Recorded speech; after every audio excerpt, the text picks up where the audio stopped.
ารกิจเลี้ยงวัว1 มื้อของเฮาเนาะสิเป็นจะได้เนาะเบิ่งไปนำกันแล้วรับชมไปนำกันติดตามไปเลยนี่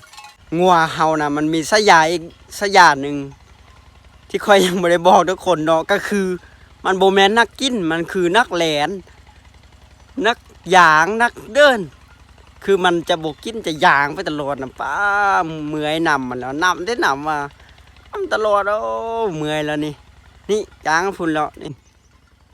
ยางไปหอดฝุ่นแล้วไหมฮายสบายดีบอฮัลโหลปังน้ำกองได้เอาอย่านี่แม่โอ้สงสัยมันอ้ายแล้วมันขึ้นกองเนี่ยมันอยากเข้ากองน้ำหอเนาะว่าสิทายให้ทุกคนเบิ่งให้มันสัมผัสนี่นะคือเสียอันนี้มาดีมาให้พ่อรูปหน่อย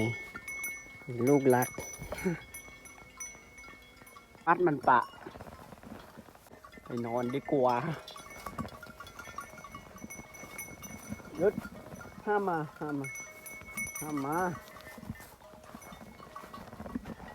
เขาสิไปนอนอยู่เที่ยงกันไปอันนี้ก็คือดอกงิ้วเนาะต้นดอกงิ้วมันก็คือดอกงิ้วล้นเต็มเนาะกองดอกงิ้วนี่ป้าดอกงิ้วล้นบักหลายล้นเต็มนี่มันจะบานเต็มเลยเพราะเป็นยามของมันแล้วเนาะดอกงิ้วมันจะเป็นสีแดงงามสีแบบนี้เลยบ้านคักแหงมีคนเข้ามาเก็บเอาไปเฮ็ดนี่เฮ็ดนั้นหรือว่าเอาไปขายเนาะดอกงิ้วมันจะมีคุณค่าทางการไปเฮ็ดขนมบอเฮ็ดอันนี้เฮ็ดนั้นบอผลิตภัณฑ์เป็นอันนี้นั้นมีคุณประโยชน์ทางนี้ทางนั้นเด้เพราะว่าจะมีคนเข้ามาซื้อในหมู่บ้านของเฮาเนาะก็มีชาวบ้านเข้ามาเก็บตามกองต้นไม้สิแหละอันนี้ค่อยก็เข้ามาเบิ่งแล้วก็มาทายทุกคนได้เห็นเนาะว่าต้นดอกงิ้วมันเป็นสีแดงนี้แบบนี้บ้านเจ้ามีหลังจากรีวิวต้นงิ้วหรือว่าดอกงิ้วให้ทุกคนได้เบิ่งเฮาก็มานอนเลยเนาะตอนนี้ก็อยากนอนลิ้นโทรศัพท์แหงอยากพักผ่อนขี้คร้านตากแดดแล้ว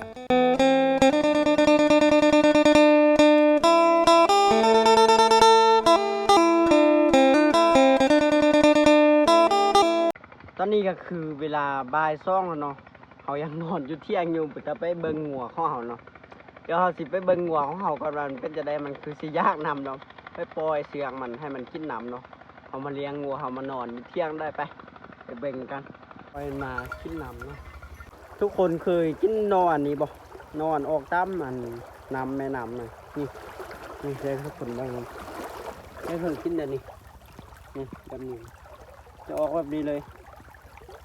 อันนี้กินได้เลยก็จะออกแบบนี้เลยมันจะออกฟาดถึงคมไม่หนึ่ง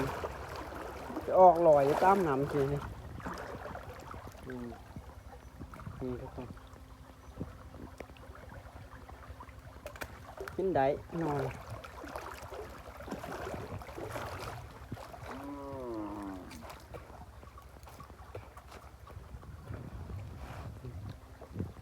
สิกินให้เบิ่ง